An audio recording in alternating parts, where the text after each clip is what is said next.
So ito guys pala yung cable para sa hood. Tingnan nyo yung nangyari. Grabe na balatan na. Ngayon nilangisan ko na yan. Tapos dito kasi nila pinadaan kaya napunit. Tapos dito ngayon ang gagawin ko, hindi ko na ipadaan dito. Diretso na dito. Bukan ko diretso na lang siya rito para hindi masugat. Ngayon babalutan ko muna siya ng electrical tape at saka saan ba yun? At saka cloth tape. Ito para sa protection to, cloth tape to. Bibili rin to si Shopee, tsaka electrical tape para kumapal. At saka tumibay. So ito.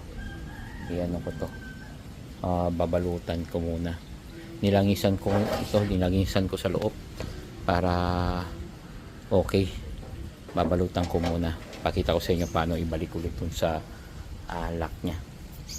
So guys, dito na balot ko na ng electrical tape tsaka ng cloth tape. So hindi ko na siya ipapadaan dito sa matalim. Dito na ang diretso. Tapos titingnan natin kung hindi siya tama para hindi tutunog sa pag tumatakbo. Ipasok na natin yung cable dito sa sludge nya. Ipasok nyo lang, tapos ganun pick nyo lang. Ayan. Mahirap kasi guys pag ayan, okay na, pasok na siya, okay na, pasok na. Tapos balik na natin ito dito, tatlong bolt.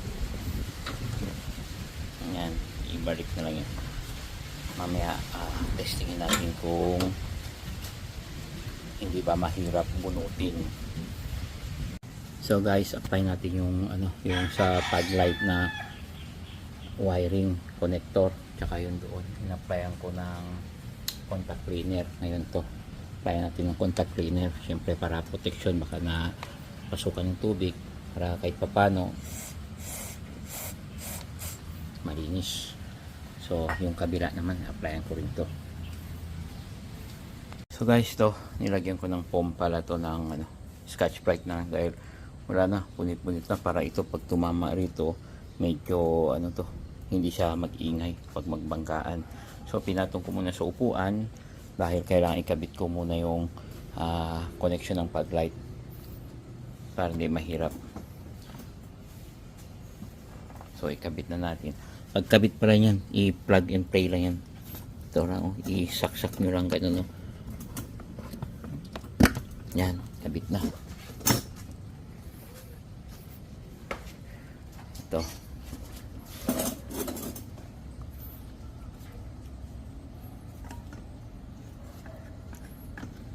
Tingnan nyo yung parang clip niya rito guys. So, ito, kaya ito yung sa lock.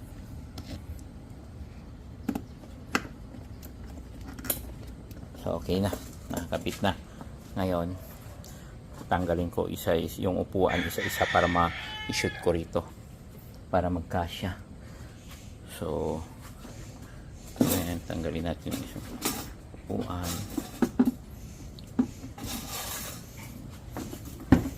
Lalayan natin isa. So hirap guys pag naghanap.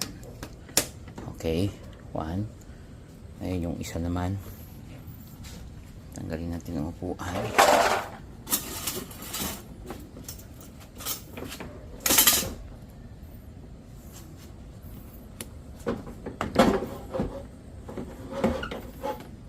Hirap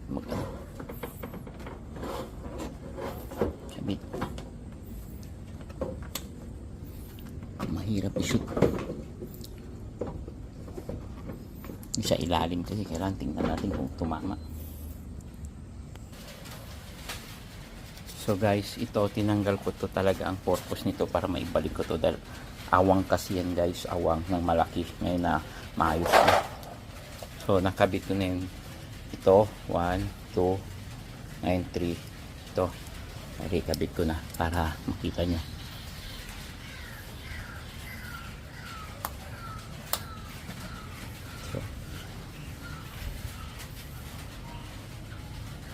iangat nyo lang to bago ipalik, tapos saka i-press nyo ulit.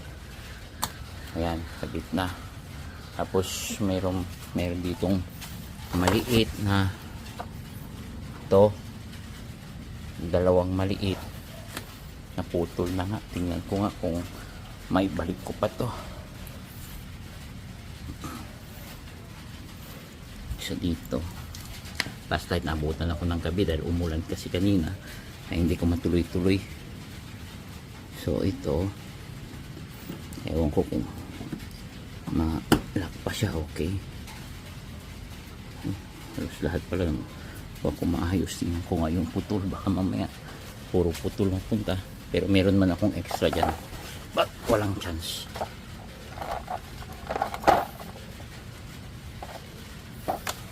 Tingnan natin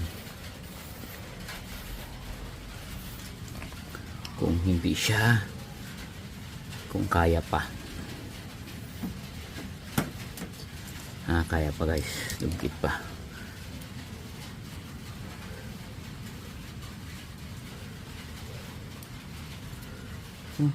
Parang lahat putol doon na.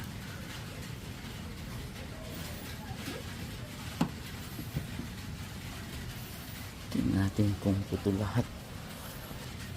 So ito guys, nabalik ko na yung dalawa. Yan, tapos ngayon doon naman sa kabila. Han! So ito, kapit rin natin dito.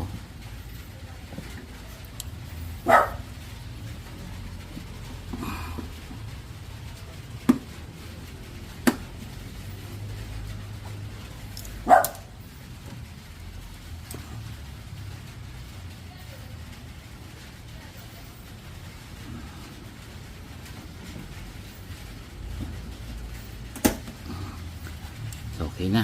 Ngayon, apat na lang sa baba. Ito, apat. Tsaka dalawa. So, apat. Dalawang bolt. Tapos isang bolt dito sa gitna, dito sa ilalim ng plate. Dito may isa yan. So ito na yun guys, yung isang bolt, tapos yung rito, yung dalawa rito, tapos dun ulit sa kabila. Yan, naibalik ko na rin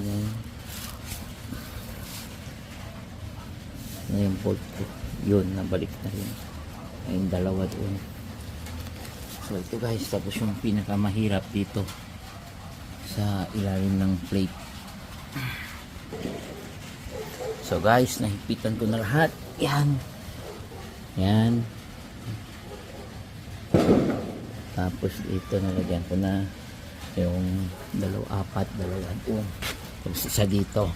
So ito yung mga gamit ko lang guys, yung maliit lang bibilin nyo sa Shopee, para hindi kayo makaputol kapag malaki masyado, kasi yung torque niyan hindi natin alam, baka sobrahan nyo. Ito maliit, kahit anong nyo yan, huwag nyo lagyan ng extension, hindi siya makaputol. So thank you again for watching. Tapos na, God bless us all. Salamat tayo sa Diyos na binibigyan tayo ng ganitong klaseng idea para magawa natin as DIY. So 1, 2, 3, 4, tapos yung dalawa doon. So thank you, God bless again.